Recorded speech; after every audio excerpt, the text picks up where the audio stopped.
nome não te define, sua casa não te define, sua carne não te define, você é seu próprio lar.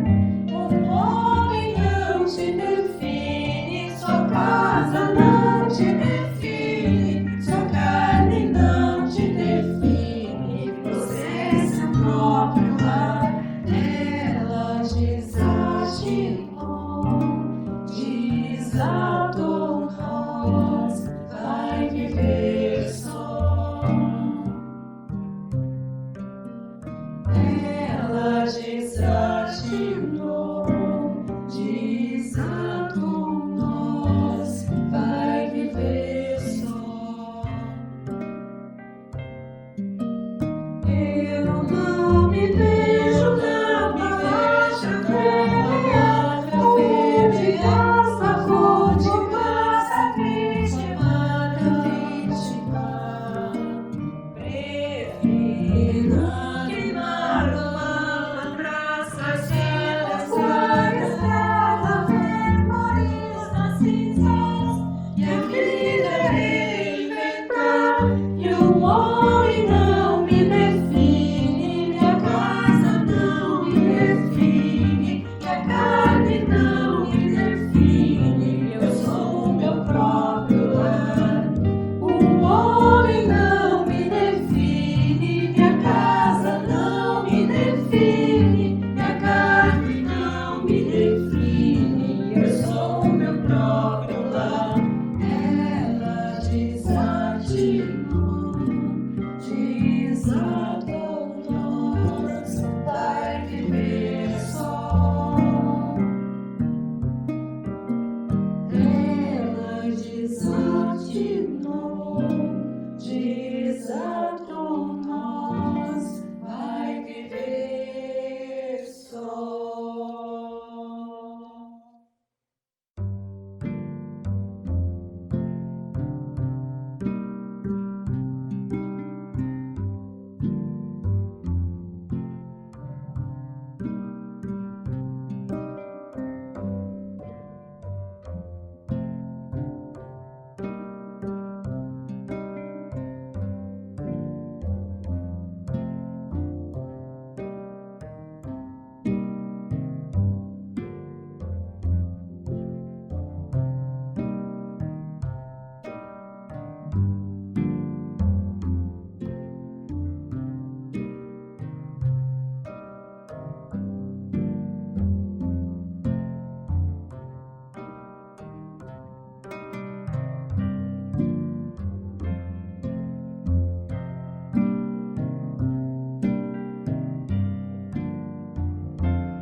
Vamos discutir um pouquinho, então, sobre a nossa biodiversidade, a pesquisa, né, da biodiversidade, conhecer a biodiversidade, como isso pode levar à soberania nacional, né, a soberania do Brasil, a independência do Brasil. Nós estamos aqui comemorando 200 anos de nação, nesse evento organizado pela Sociedade Brasileira para o Progresso da Ciência, que é a virada da independência. Eu vou contar um pouquinho sobre o componente 1 do projeto Arbocontro, que é um grande projeto financiado pelo Ministério da Saúde, para pesquisa da biodiversidade para o controle do mosquito Aedes aegypti, que é aquele mosquitinho da dengue lá, né? Que carrega não só dengue, mas outras arboviroses, que é vetor de vírus da dengue, zika, chikungunya, febre amarela e tantas outras doenças. Essas são as mais comuns. Então, meu nome é Laila Salmen Espíndola, eu faço parte da diretoria da SPBC como secretária, coordeno o Laboratório de Farmacognosia e a pós-graduação em Ciências Médicas da Universidade de Brasília. O objetivo desse projeto é o controle do Aedes aegypti, lembrando que quem pica a gente é o mosquito fêmea, né, para amadurecer os ovos. Cada mosquito fêmea pode ovipor, colocar 1.500 ovos, e se esse mosquito estiver contaminado com algum desses vírus, por exemplo, o vírus da dengue, os ovos também podem depois eclodir e virarem mosquito contaminados. Ou seja, um bom mosquito é um mosquito morto, né? A gente não pode deixar de controlar esse mosquito. Então, o objetivo do Ministério da Saúde, quando nos passou essa missão, foi controlar o mosquito nas diferentes formas, ou seja, tentar controlar tanto ovos, larva, pupa, como mosquito adulto, encontrar também repelentes de contato, né, aqueles repelentes de uso tópico, e repelente de ambiente, ou seja, fazer uma área livre de mosquito. Você não vai matar o mosquito, mas naquele ambiente ele não vem. Então, nós partimos da biodiversidade, né, de todos os seres vivos, né, somos seres vivos, como plantas, micro-organismos, os animais marinhos, todos nós compomos a biodiversidade, precisa ter um equilíbrio entre todos os seres, né, nós e todos os seres da natureza. São super importantes, porque, na realidade, a planta, por exemplo, quando ela precisa, ela faz um composto para se cuidar, para se tratar, para atrair insetos, para polinização, para se reproduzir, e a gente não, né? A gente, quando precisa de alguma medicação ou fica doente, é lá nas plantas ou nesses outros seres vivos que nós vamos buscar as nossas moléculas para fazer os nossos medicamentos. Então, dessas plantas e dos outros seres, isolamos substâncias químicas e testamos nessas diferentes formas do mosquito para obter esses produtos, né? A gente fala protótipo de produto, a universidade não é uma indústria, né? Ela faz pesquisa, faz o modelo e depois nós passamos para as empresas. Nós vamos chegar nesse ponto aí, junto com o professor Marcelo Rodrigues, da Química da UNB, que está aqui com a gente também.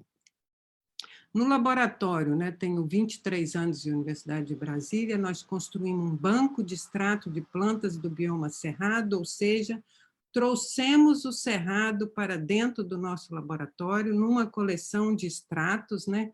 Essas diferentes cores e diferentes texturas mostram justamente a riqueza da biodiversidade, a riqueza química de todos esses compostos presentes, né, nas plantas.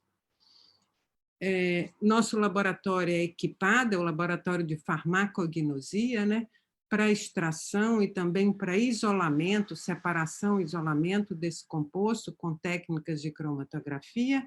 Isso é um aparato para extração de óleo essencial. Temos um trabalho bacana também, super rico, né, de óleos essenciais como repelente. Tem toda a maquinaria necessária, trabalhamos, então, junto com o Instituto de Química, que tem um aparelho de ressonância magnética maravilhoso, e graças ao Ministério, através desse outro financiamento, foi possível comprar um UPLC, que é uma máquina de cromatografia, ligado no espectrômetro de massa, que mudou a nossa vida e também a da universidade, que, né, é um aparelho que é usado por muitas pessoas. Nós reabilitamos uma área que a gente tinha, que era um anexo do Laboratório de Farmacognosia, para fazer o nosso insetário, é o laboratório do professor José Elias de Paula, que é o botânico com o qual a gente construiu o banco de extratos. Tem uma área central dentro desse espaço do insetário, onde nós trabalhamos. Do lado de cá, né, bem na foto aí, nós temos as gaiolas com a criação dos mosquitos, essas bandejas são as larvas, e do lado oposto aqui nós temos 6 salinhas de teste. Eu vou mostrar agora alguns protótipos de produtos que já está passando para a escala de adquirir parâmetros, né, de engenharia para poder fazer uma produção maior, mas está numa fase de escalonamento. Então, é o protótipo do produto número 1. Esse produto é o Arbo S-187, que ele é ativo em todas as formas do mosquito, tanto em forma de larva, de ovo, de larva, de pupa, e ele é adulticida, né? Ele pode matar o mosquito em concentrações baixíssimas, tá? Tanto em qualquer das formas, e ele é também repelente de ambiente. Isso é um aparato que a gente usa para fazer esse teste de repelência, ou seja, para fazer a área livre de mosquito, e em concentrações muito baixas. Depois desse teste em laboratório, a gente passa para um teste semicampo, onde usa baldes, né, com volume maior de água, tudo controlado, e demonstrando, então, que esse composto ele continua ativo em concentrações muito baixas, né, 1,5 microgramas por ml, ele tanto mata as larvas como a pupa. Não temos produto que mata pupa de mosquito no mercado. Para vocês terem uma ideia, gente, quando a larva são 4 estágios, né, então o mosquito fêmea põe os ovos, ele eclode quando está na água, por isso que a gente fala, não pode deixar água acumulada, né? Cada um de nós tem uma responsabilidade de evitar esses criadouros, né? Então, ele passa para 4 estágios dessas larvas e vira pupa. Pupa, de um dia para o outro, ele pode virar mosquito. Fizemos também o teste de repelência de ambiente, nessas salas de teste, que nós temos 6 salas lá no insetário, essas 6 salas ficam uma na frente da outra. Então, nós usamos aqui um aparato dos meus estudantes, cientistas malucos lá, e pusemos um vaporizador, onde você põe água dentro, pusemos uma gotinha desse nosso Arbo S-187, né, em concentrações baixas, e ele foi repelente de ambiente. Nessa área, os mosquitos que estavam aqui migravam para outra sala onde não tinha produto, era o controle, só tinha água. Desenvolvemos nanoemulsões, o professor Marcelo vai dar detalhes disso aqui, porque essas nanoemulsões nós misturamos, o ingrediente ativo, no caso, seria o Arbus S-187, e foi usado um produto desenvolvido pelo professor Marcelo para fazer essas nanoemulsões, e essas nanoemulsões continuaram ativas, né, em todas as formas do mosquito. E tem novidade, nós, como ele fala, professora, miramos o mosquito, o controle do mosquito e acertamos em tudo, porque agora isso também está sendo ativo em pragas de agricultura. Isso são alguns testes que a gente faz para controlar a estabilidade do nosso produto, né? Você faz uma formulação, uma nanoemulsão, depois tem todos os parâmetros que precisam ser observados para em quanto tempo, né, esse produto vai permanecer o mesmo, que é isso o objetivo, e que ele possa rodar o país e o mundo, né? Você não faz produto para um país, você faz para o mundo, e que ele continue a guardar essa atividade. Então, são alguns pontos técnicos aí. Isso também você avalia, né, dia a dia, aí, se o seu produto, que é esse Arbo 187, você consegue ver isso nessa cromatografia líquida, se esse produto continua presente, né, quando estocado, ou em diferentes formulações que você possa fazer.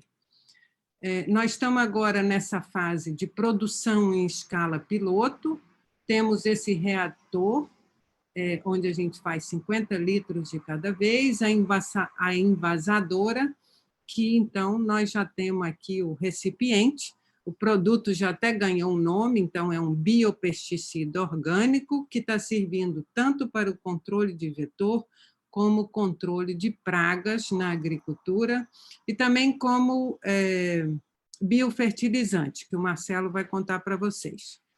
A minha aluna aqui já deu o nome do produto de Livec, VEC de vetor, né? Fizemos uma estimativa de produção nas condições que nós temos hoje. 1 litro de produto pode tratar 8.000 litros de água. A nossa capacidade atual de produção é de 80 litros por dia. Então, um dia de produção poderá tratar 640.000 litros de água. A atividade se prolonga em 24 horas, 48 horas, 72 horas. O que quer dizer isso? Você consegue uma atividade residual, né? Você coloca o produto num dia, mesmo que você tenha eclosão de novos ovos, que tenha novas larvas ou novas pupas, o produto continua agindo. Além da nanoemulsão, que é, então, uma solução líquida, nós fizemos comprimidos, isso é a maquininha que compressa, né, a prensa que faz o comprimidinho. É isso. Então, eu vou falar agora de um outro produto, que é um protótipo de produto, então, número 2. Esse projeto Arboconto, ele é feito em parceria com os diferentes pesquisadores do país e do mundo. Nós temos estudantes espalhados aí Brasil afora, foi isso que a gente fez, foi unir pesquisadores, né? Tem muitos grupos brasileiros que estudam biodiversidade, mas o Brasil, na sua imensidão, está muito desconectado isso aí. Então, a nossa proposta para o Ministério foi justamente reunir pessoas e juntos, né, podermos fazer aquela multidão de pessoas trabalhando a biodiversidade para chegar nesses produtos. Então, isso daqui é um produto que chegou, né, que foi a partir de resultados da Universidade de São Paulo, em Ribeirão Preto. Aqui são recipientes usados para a formulação de um óleo essencial que foi extremamente ativo. Usamos uma prensa, no início prensa manual, e agora já estamos em prensa automática. Usamos matrizes, né, para fazer essas formulações, que são mesmos componentes, recipientes usados para produzir medicamentos, né, que a humanidade já ingere há tanto tempo, ou seja, nós sabemos que aqueles recipientes não vão ser tóxicos para os seres humanos. E todos esses produtos, gente, que eu estou falando aqui, nós consideramos o custo e se a gente tinha uma disponibilidade comercial imediata para produzir aquilo. Ou seja, que a gente chegasse num produto rapidamente e que ele custasse muito barato, né? Porque precisamos de muito produto para controlar esse mosquito. Nós, na USP, trabalhamos tanto com comprimidos como sachêzinhos, porque se você distribui para as pessoas, inclusive colocar em casa, ela pode usar um sachê e fica mais fácil de fazer essa dosagem, né, dela saber o tanto que ela vai usar. E estamos fazendo cápsula também. Essas formulações estão muito interessantes, esses copos aqui, recipientes, uns menores, outros maiores, aí passamos por balde, para caixa d'água maior, etc. Isso aqui dentro que a gente está vendo, esse pretinho aqui, são larvas do Aedes aegypti. Tá? Esse comprimido ele tem uma atividade larvicida em quantidades maiores, né, do lado de fora do laboratório, que a gente faz os testes nos baldes, e ele tem uma durabilidade até o momento nos testes que a gente fez em concentrações menores, ele tem uma durabilidade de 16 dias e continua matando as larvas que a gente, no nosso caso, a gente vai adicionando a cada dia novas larvas para ver o resultado. O Brasil usou muito tempo o Temefós, infelizmente, os mosquitos estão do campo, né, das casas, eles estão resistentes a esse produto, mas quando você usa no laboratório uma cepa só de laboratório, que não tem resistência, ele tem esse efeito residual de 7 dias. Ou seja, os produtos que nós estamos obtendo, o efeito residual, né, você coloca uma vez, ele continua matando o mosquito mais tempo. Vou apresentar um outro protótipo de produto, número 3, que é um extrato padronizado larvicida. Nós pegamos uma planta, né, que é segura para o consumo, amplamente distribuída no mercado, e não estamos isolando o composto. A gente prepara nessa máquina, que é um extrator acelerado de solvente, que te permite fazer um extrato todo dia igualzinho, né? Você pega a planta, dá coloca álcool dentro e faz um processo de extração aqui dentro, né? Que nem quando você faz o chazinho, você deixa ela na água, aqui é o aparelho que faz, você coloca álcool e você consegue fazer aquele extrato, escolhendo parâmetros, e ele vai saber fazer sempre daquele jeito, e você vai ter um composto padrão para poder fazer aquele controle de qualidade. Esse extrato padronizado, então, ou seja, gente, facilmente de obter, de coisas que a gente ingere, que não é tóxico e que pode controlar esse mosquito. Ele, em pequenas concentrações, você consegue matar larvas, né?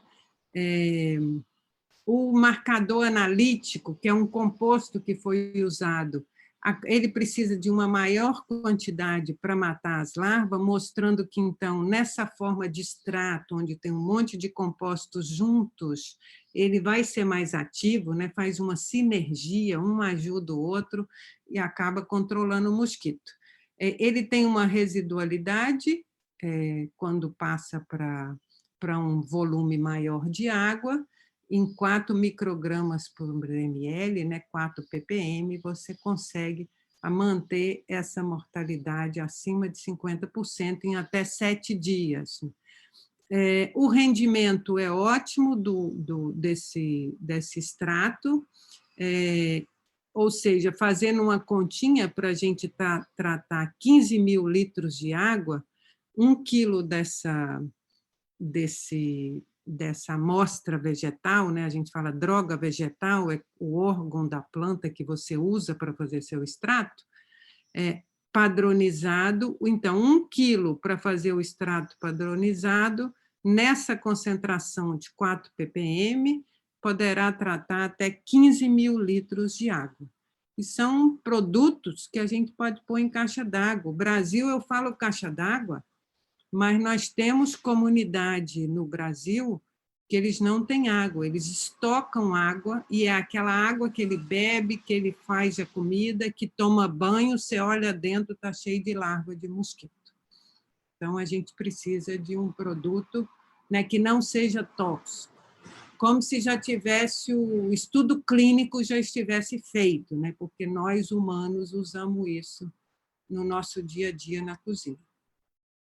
Um outro protótipo de produto é de repelência de ambiente. É aquele que eu falei, que a gente usa esse aparelho, que foi criado, esse aparato aqui, foi criado por esses 2 professores da Universidade de Notre Dame, nos Estados Unidos, Dr. Griego e doutora Nicole Haché. Graças ao projeto CAPS-Sprint, né, gente? A gente vai adicionando uma coisa na outra, na academia, assim, as coisas vão acontecendo juntos, né? A CAPES lançou um edital de projeto de internacionalização, o CAPES-Sprint, e a gente pôde, então, deslocar os estudantes e também receber professores e estudantes no Brasil.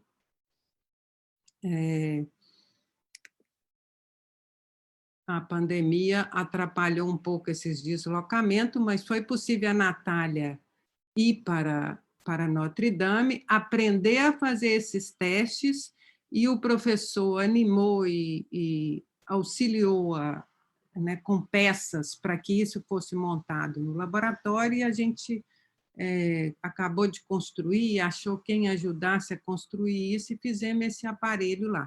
E estamos testando todos os óleos essenciais do Cerrado, que, né, dia a dia a gente coleta, extrai o óleo e testa. E nós temos depois também tentando fazer uma... Quando você estuda biodiversidade, você fala, eu preciso de algo urgente, vou ver se eu acho isso ou coisa parecida no mercado e vou testar. Então, a gente acabou também testando os óleos que estavam disponíveis no mercado e achamos esse óleo para uso imediato aí como repelente de ambiente, fazendo essa zona livre do vetor. Ativo em doses muito baixas, de um óleo que não é tóxico para o ser humano nem para o meio ambiente. E isso também faz atrasar a resistência, né, do mosquito. E um último protótipo que eu quero mostrar aqui foi a atividade repelente de óleo essencial do Cerrado.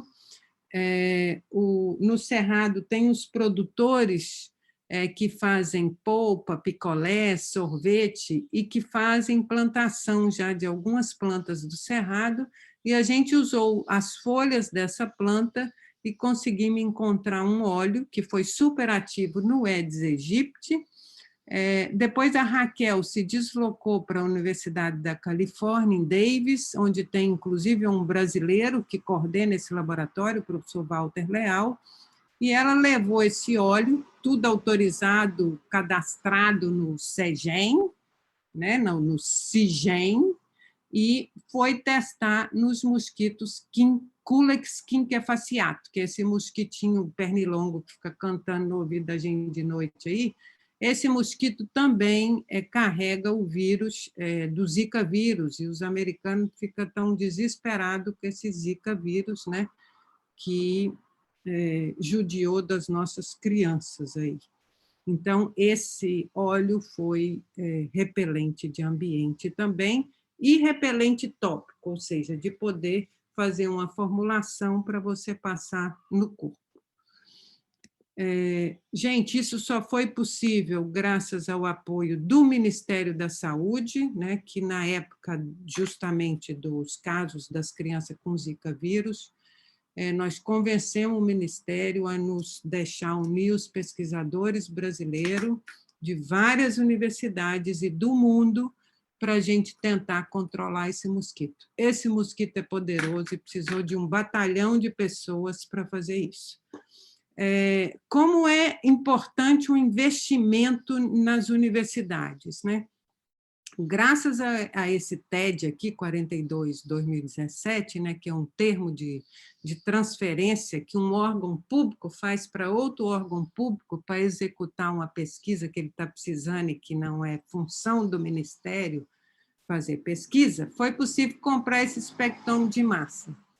Do mesmo jeito que a gente está estudando os compostos que a planta faz para produzir metabólitos que ela precisa para ela e que a gente vai lá e pega para fazer os nossos medicamentos ou os nossos produtos para controlar o mosquito, essa máquina hoje está permitindo a gente estudar quais são os compostos que o paciente, né, que está com Covid, leve ou grave, está produzindo, o que tem diferente entre um paciente ou outro, né? O que é o composto que fala esse paciente vai evoluir para leve ou esse vai evoluir para grave, né? Para a gente poder atuar ali. E também para estudar os casos de co-infecção do vírus que causa o Covid, né, o SARS-CoV-2, com os vírus que provocam as nossas doenças endêmicas ou parasitos. Então, nós estamos estudando, por exemplo, o SARS-CoV-2 com casos de dengue, co-infectado com casos de dengue, ou com hanseníase, ou com leishmaniose, etc. Tá bom? Então, é isso. Investir na universidade, uma coisa vai levando a outra. E isso está cooperando com o mundo inteiro, porque o que a gente está fazendo aqui com o sangue desses pacientes, tem uma equipe nos Estados Unidos que está analisando outras amostras, e a gente vai montando esse banco de compostos que vão sendo produzidos pelos pacientes. Para fazer esse componente 1 do projeto Arbocontro, que é o controle do mosquito, nós precisamos desse batalhão de gente aqui, gente. Só de pós-doc foram 28 pós-doutorando, né, que estão envolvidos nesse projeto. E mais de 50 professores e pesquisadores dessas diferentes instituições. É isso, o componente essencial de todos esses produtos que eu falei aqui, além de todos os artigos publicados, de todas as as patentes, né, de startup que estão sendo montadas. Tudo isso é o conhecimento, né? Conhecer a biodiversidade é você ter soberania do Brasil, né? É poder seriamente, né, ajudar o país. Eu vou passar a palavra para o professor Marcelo. Agora, Marcelo. Marcelo Rodrigues. Bom dia, professora Laila. Bom dia, boa tarde ou boa noite para quem estiver nos vendo. Primeiramente, eu queria parabenizá-la pelo desenvolvimento de uma pesquisa extremamente complexa, mas que tem um impacto gigantesco, não só no Brasil, mas acho que no mundo inteiro. O problema do Aedes aegypti e de cada vez mais desses vetores. Essa pesquisa, por exemplo, pode ser extrapolada para outros tipos de vetores, como malária urbana, que assola alguns países subsaarianos. A própria dengue está chegando em alguns países europeus, eu estive acompanhando alguns resultados, eles têm um grande temor a respeito disso, né? Essa globalização, de certa forma, contribui que o mosquito também, o vírus, seja globalizado, né? O exemplo que nós temos hoje com relação, por exemplo, ao SARS-CoV, né, o Covid, né, que espalhou no mundo inteiro. E eu fico muito feliz de poder ver um trabalho financiado com dinheiro público e quanto isso pode render para o nosso país, né? Quanto de economia isso não vai gerar com o controle do mosquito, o impacto disso no SUS, né? Isso é um trabalho para ser desenvolvido no nosso SUS, que eu acho que a gente precisa defendê-lo, que é um sistema fantástico, tem seus problemas, tem suas dificuldades, mas consciência a gente consegue contribuir para um melhor aprimoramento, né? Então, eu vou projetar aqui rapidamente, falar um pouquinho sobre alguns avanços que a gente tem também dentro de um setor importante, né? Eu vim a convite da professora Laila falar sobre as pesquisas que a gente vem desenvolvendo, em parceria com ela, em parceria com a Embrapa, e como é que a gente vem contribuindo para a inovação. Então, para iniciar, eu coloco uma primeira pergunta, né?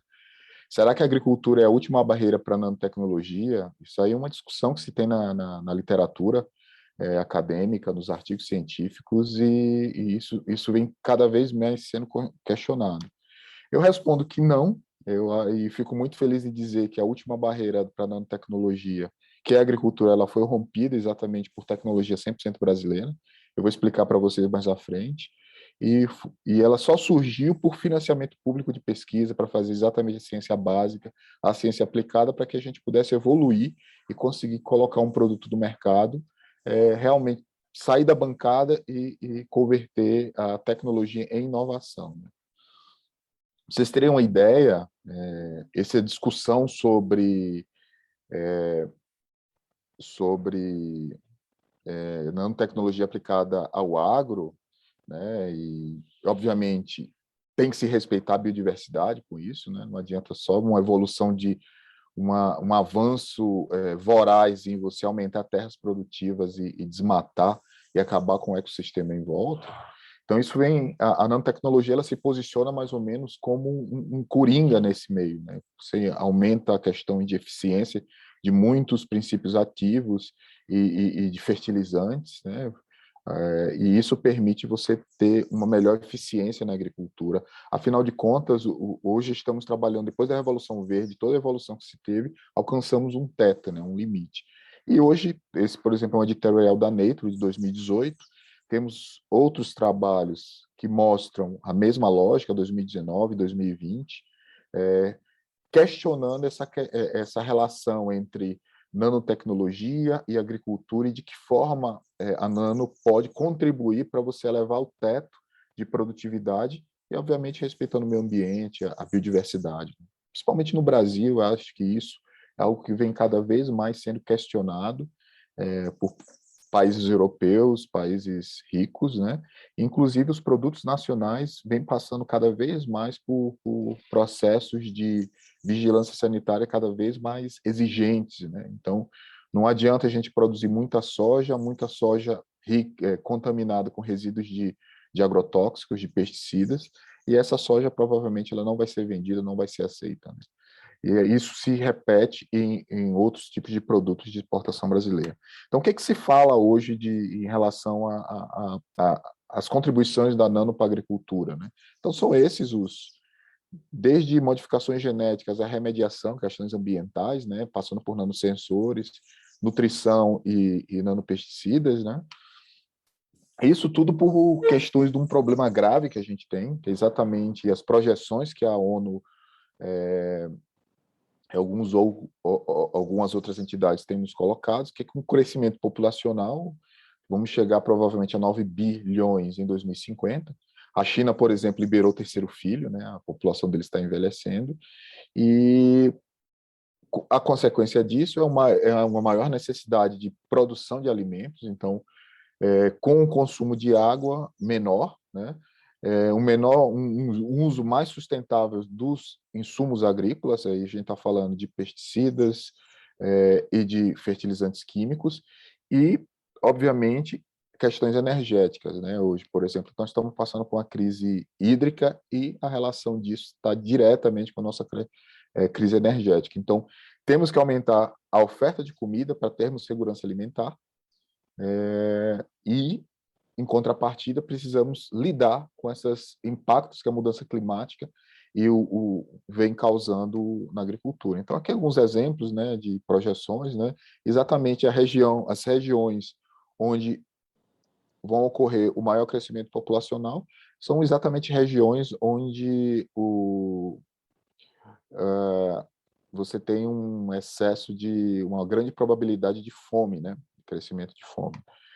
Então, os desafios da nanotecnologia para nessa nova revolução verde são exatamente esses. Em todas essas discussões que tem nos artigos da Nature, Science, se debate muito essa questão de criar organismos geneticamente modificados para se acelerar em 40%, melhorar a performance em 40% do processo fotossintético. Com isso, você tem um aumento significativo de produtividade, né? Então, as pessoas estão caminhando para uma lógica que já é eficiente, mas bem usado, mas gera questionamentos, por exemplo, por parte da população. Então, você tem a questão da viabilidade econômica, isso não é um processo, por exemplo, processo desse não é um processo simples. Escalabilidade, né? Então, não é só ter viabilidade econômica no laboratório, mas você tem um escalonamento disso, e você garantir que aquele produto que está sendo produzido, ele garanta as mesmas propriedades daqueles que estão sendo na bancada. Responsabilidade ambiental, né? Não adianta criarmos nano-insumos, e esses nano-insumos, eles têm o mesmo impacto negativo que os insumos químicos que atualmente vêm sendo usados, né? Então, era meramente substituir um pelo outro. Acho que a gente está tendo uma oportunidade enorme de desenvolver novos materiais, novos insumos, usando nanotecnologia, que exatamente se encaixem com os conceitos socioambientais e garantam você ter desenvolvimento científico acoplado associado exatamente à responsabilidade ambiental. Porque, obviamente, a aceitação social é o mais importante. Hoje a gente já consome muito alimento com resíduos de pesticidas, né, de agrotóxicos, e você inserir mais um elemento nisso, que seja um outro contaminante, também isso afetaria essa questão da aceitabilidade. Então, a ciência ela tem um papel fundamental nesse desenvolvimento, e, obviamente, o financiamento da pesquisa básica, da pesquisa aplicada, que isso vem realmente de dinheiro público, investimento público do CNPq, da CAPES, dos ministérios, como a gente acabou de ver com esse projeto fantástico da professora Laila. Esse tipo de iniciativa ele precisa ser mantido no Brasil, que, afinal de contas, segundo as projeções da própria CEPED, órgãos do Brasil, o país vai ter, em 2026, 2027, daqui a poucos anos, em um cenário de curto prazo, grande parte da contribuição para a produção de alimentos no mundo, ou seja, 41%. Então, a gente olha e se orgulha, muitas vezes, de dizer que o Brasil é o celeiro do mundo, mas a gente esquece de dizer que o Brasil hoje, a gente tem fome no país. Cada vez mais a gente tem uma população de Israel passando fome aqui no Brasil. Que o problema é oferta? Não. O problema é acesso à comida. O problema está associado exatamente ao nosso país respeitar direitos fundamentais do ser humano para ele ter dignidade. E um deles é a alimentação, né? que é essencial, né?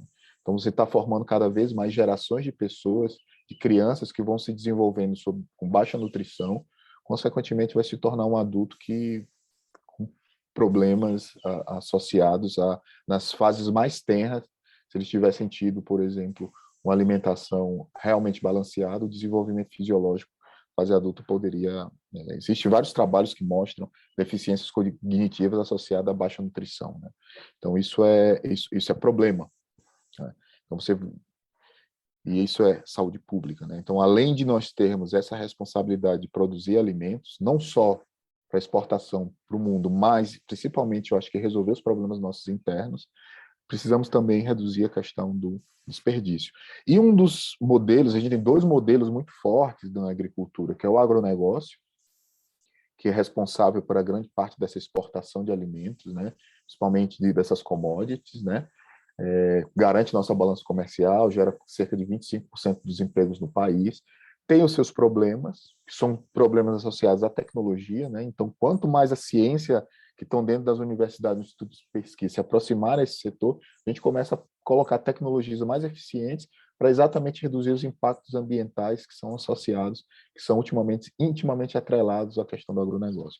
Tem um papel fundamental para o país, né?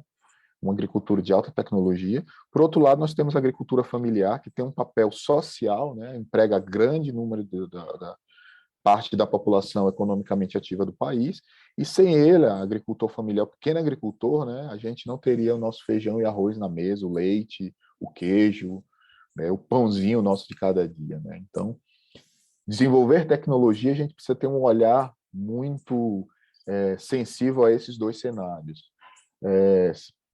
Tem que ter tecnologia escalonável para atender o agronegócio, tornar a agricultura nossa de exportação, nosso agronegócio, mais competitivo e que tenha menor impacto ambiental. Por outro lado, essa tecnologia ela precisa estar acessível ao pequeno agricultor, ao agricultor camponês, ao agricultor familiar, que ele possa aumentar a renda dele com maior produtividade e gerando alimentos mais saudáveis, né? E aí vem questões filosóficas nossas, né? Tem a gente que está na ciência, a gente precisa exatamente se aproximar mais desses setores. Por isso que eu fico muito feliz quando eu vejo um trabalho da professora Laila desenvolvendo protótipos, colocando produto no mercado, desenvolvendo startups. Isso aí é fantástico. É isso que o país precisa para melhorar a nossa complexidade. E a gente precisa contribuir exatamente para melhorar essa transformação de pesquisa em produtos comerciais, né? E a gente tirar essa estigma que tem de ciência básica e setor industrial, eles estarem em polos opostos, né? Porque exatamente nós desenvolvemos as pesquisas nesse nível e até chegar ao setor privado, ao público, né? Existe uma lacuna que você não consegue financiamento do setor público e muito menos do setor privado, que acha que é muito risco. Então, eu vejo que isso é muito sensível no Brasil, e não só no Brasil, em outros países do mundo, e acho que é necessário ter políticas públicas exatamente para se manter um lastro decente de pesquisa básica aplicada e a gente ter pilares, né, de interesse nacional que possam alçar essas tecnologias, esses protótipos, né, em inovação. Isso vai gerar mais riqueza para o país e a gente vai reduzir essa dependência de importação de insumos básicos a passar a exportar tecnologia, né? Então, gerar riqueza dentro do país, gerar emprego, ter uma economia mais centrada em conhecimento. Eu sempre brinco com a professora Laila e com meus alunos que uma das commodities que é mais cara no mundo, não só pelo ponto de vista individual do ser humano, mas do ponto de vista econômico, é o conhecimento. Isso que a professora Laila mostrou no projeto dela é fantástico, é conhecimento. E conhecimento nesse nível não se faz sem ciência básica, sem ciência aplicada, sem investimento público, né? O Brasil é muito bem no ranking de publicações, mas quando se fala de inovação, realmente deixa muito a desejar, né? Tem alguns países que fazem parte dessa lista, que o PIB deles cabe dentro de São Paulo, né? E aí é exatamente nessa loja que nós resolvemos transpor essa barreira, atravessar exatamente o Vale da Morte de inovação com nanotecnologia aplicada à agricultura, né? E aí surgiu a Criotech, Nanotecnologia Agro, é uma empresa que a gente criou dentro do nosso laboratório, né? Envolvendo alunos de mestrado, doutorado e iniciação científica. Hoje eu tenho 3 alunos que que são sócios nossos da empresa, né? Ajudaram na fundação e no desenvolvimento, e ela surgiu exatamente dessa interação entre a Universidade de Brasília e a Embrapa, exatamente fazendo esse elo, né, de pesquisa básica para pesquisa aplicada, e a Criotech ela vem como uma spin-off exatamente para fazer inovação, né? Então, o que a gente desenvolveu, né? E ele serve uma tecnologia extremamente versátil, né? Não está só aplicada à agricultura, né? É uma nanoestrutura orgânica, né? Que atua como biofertilizante carreador de nutrientes, atua exatamente estimulando processos de metabolismo da planta, né? Atóxico, biocompatível e biodegradável. Então, essa, na verdade, que a gente hoje atua com a Criotech no setor de nutrição vegetal, ela vai na linha de biofertilizantes, mas essa nanopartícula orgânica, ela funciona como carreador. Então, um dos protótipos que a professora Laila mostrou, exatamente, nós estamos associando essa nanopartícula a óleos essenciais da biodiversidade brasileira, que tem atividade inseticida, pulpicida e fantástica, e são produtos muitas vezes são usados em cosméticos, usados em alimentação, né? Então não existe restrição com relação à toxicidade, e essas nanoformulações têm mostrado resultados eficientes em relação ao tratamento de mosquito. E a gente tem feito isso também com outras pragas, né, do cenário. Então, por exemplo, cigarrinha do milho, a gente tem feito alguns trabalhos junto com a professora Laila nisso, lagartas e outros insetos que assolam bastante a agricultura. Essa tecnologia acoplada exatamente, essa relação interdisciplinar permite que você tenha avanços tecnológicos significativos que em breve estão virando inovação, não estão chegando no mercado brasileiro, né? Então, todo esse processo de produção dessa nanopartícula, ele é totalmente ambientalmente correto, tem alguns aspectos de alta produtividade, sem geração de resíduos, sem reagente tóxico. O mais importante, matéria-prima local, 100% brasileira. Então, você desenvolve uma nanopartícula em larga escala, usando insumo local, ou seja, a gente não está lastreado em dólar. Então, isso pode chegar tanto para as cidades que vão aplicar essas nanoformulações, esses produtos que a professora Laila usa, que levam embarcado essas nanopartículas biodegradáveis, biocompatíveis, a um preço compatível, não, razoável com a realidade brasileira.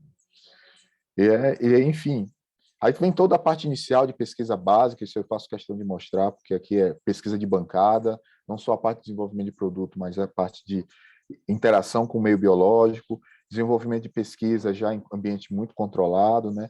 E avaliamos exatamente a melhoria da performance de absorção de nutrientes muito mais efetiva, trabalhos que a gente está desenvolvendo sobre estresse de temperatura, ou seja, a gente precisa ter um produto que não seja poluente, melhore a performance da agricultura e esteja adaptado às questões das mudanças climáticas, né? E o efeito temperatura tem sido nocivo, por exemplo, às plantações. Uma evolução, por exemplo, dos resultados, né? São os primeiros resultados de laboratório, né? Da produção, por exemplo, de mudas de cacau. Então, você vê o efeito estimulante, né? Do tratamento em relação ao controle, né? Aqui em massa, por exemplo, de raiz, né? Isso aí é importantíssimo, né? Principalmente. E aqui alguns resultados de campo, que eu vou desdobrar um pouco mais à frente. Soja, a gente está falando de 21%, trigo 12%, 33% no feijão e nas pulses, 5% de milho, né? A gente está falando aí de 10 sacos, 30% em algodão, tomate na ordem de 26% e morango, 70% de incremento, né? E aqui algum exemplo exatamente do que eu falei, né? Você desenvolveu um produto ecologicamente correto, extremamente sofisticado, com uma nanotecnologia, mas que esteja alinhado, né, para reduzir os impactos das mudanças climáticas. Então, aqui, produção de tomate em condições normais, produção de tomate em condições de estresse hídrico, né? E mesmo assim, o produto nosso conseguiu aumentar em 7% comparado com o controle que recebeu água, a lâmina d'água 100%, né? Aqui estávamos falando de 40% da lâmina d'água foi cortada, né? Então, que 60% de água necessária pela cultura foi aplicada. Então, você já vê um incremento disso, né? Em soja, a mesma coisa, né? Então, aumento de 5 sacos, alinhado sobre estresse hídrico, né? Reduz as perdas, né? Você tem um aumento significativo de produtividade, né? Feijão, por exemplo, 33%, isso aqui é um feijão realmente foi submetido a uma condição de frios extremo, né? Abaixo de 10 graus, para o feijão é considerado um frio extremo, e isso reduz significativamente a produtividade, né? Trigo, que impacta direto no pãozinho de cada dia, o nosso produto numa área extremamente produtiva, com um produtor aqui do DF, que produz muito acima da média nacional, nós conseguimos romper essa barreira e colocar quase 10 sacos a mais de trigo. Então, isso tem um impacto direto no nosso pão de cada dia. Estresse hídrico em café, né? É uma das culturas que, segundo os estudos, vão sofrer muito mais com essas mudanças climáticas. Isso aqui é um pequeno produtor, isso aqui são umas fotos que um pequeno produtor nos mandou, da região de café dele, a roça dele de café ali em Três Corações, em janeiro. A falta de chuva estava deixando a roça dele, o cafezal dele, com essa condição. Mesmo entrando com água no trator, ele não estava conseguindo recuperar, entrou com o nosso produto e em 8 dias a lavoura estava recuperada. Então, café, por exemplo, produção de café é extremamente precoce, né, que tem sido feito aqui na região do PADEF, na região norte de Minas, na verdade. Inclusive, esse café eu já tenho tomado ele, né, já produziu, e a gente está tentando reduzir a sazonalidade, né, manter um nível de produtividade bom todos os anos, né. Outro exemplo, que esse acho que é um exemplo bem marcante, de um trabalho que a gente fez com um agricultor em Roraima, nós conseguimos deslocar a produção dele no talhão nosso, que foi tratado com o nosso produto, deslocamos a produção dele. A única diferença era exatamente a entrada no nosso produto e nós conseguimos deslocar a curva de produtividade dele para frutos de qualidade maior, né? Frutos acima de 12 quilos, ou seja, 80% da produção dele estava centralizada em produtos, em melancias consideradas premium, né? Então, basicamente remunera 4 vezes mais do que uma melancia do tipo C, né? Então, 8 vezes, na verdade, que aqui eles pagam R$ 1 por fruto, em melancias acima de 12 quilos, se paga R$ 8, né? Então, o faturamento dele foi muito mais alto e hoje ele tem atuado tem 20 hectares tratados com esse produto. Então, você vê uma tecnologia desse tipo, está alinhado exatamente com as questões relacionadas aos Objetivos de Desenvolvimento Sustentável, né, que é a questão de erradicação de pobreza, fome, desigualdade, tudo isso está alinhado, né, tecnologias desse tipo, né, e um dos trabalhos que mais me orgulham é exatamente esse, você levar essa tecnologia para os pequenos produtores. Então, esse aqui é um exemplo disso, a gente tem feito um trabalho junto a uma estação agroecológica, e o nível de produtividade desse produtor, ele está usando há 4 meses o nosso produto, e melhorou significativamente a qualidade. Então, ele tinha um programa de assinatura de cestas com alimentos saudáveis produzidos na estação.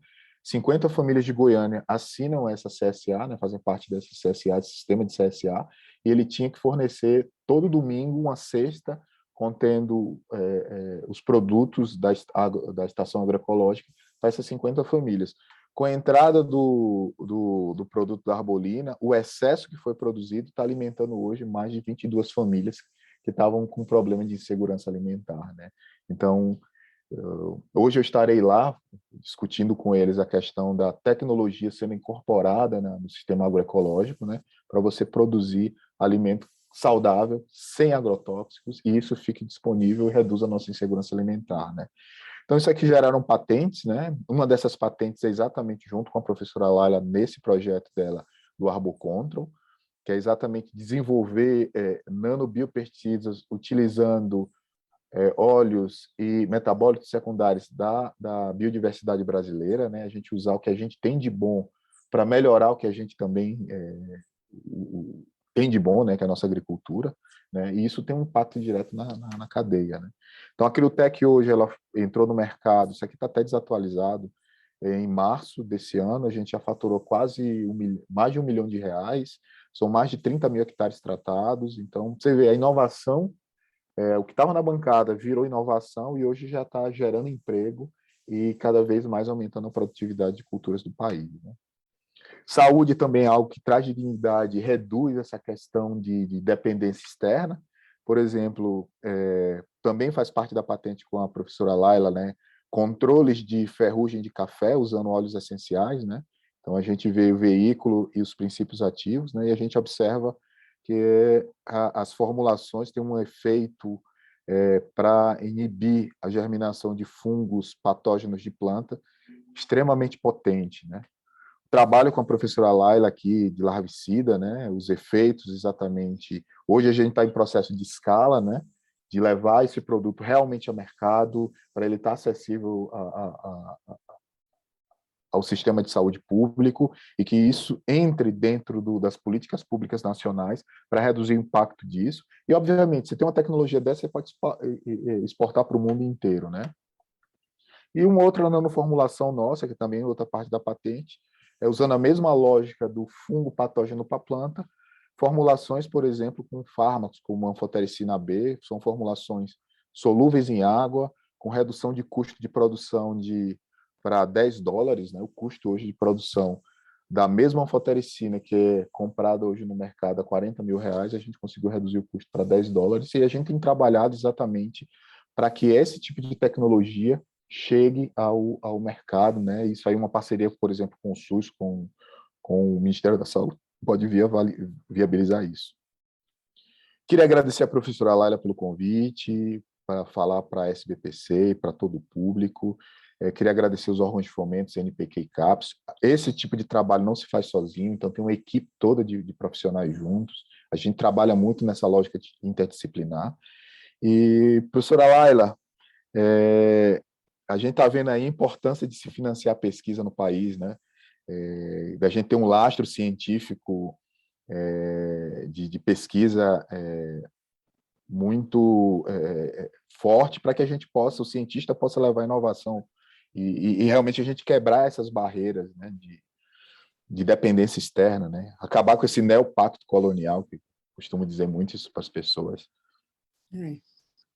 Muito obrigado, Marcelo. É isso, né? Eu vou até aproveitar para agradecer, sabe quem?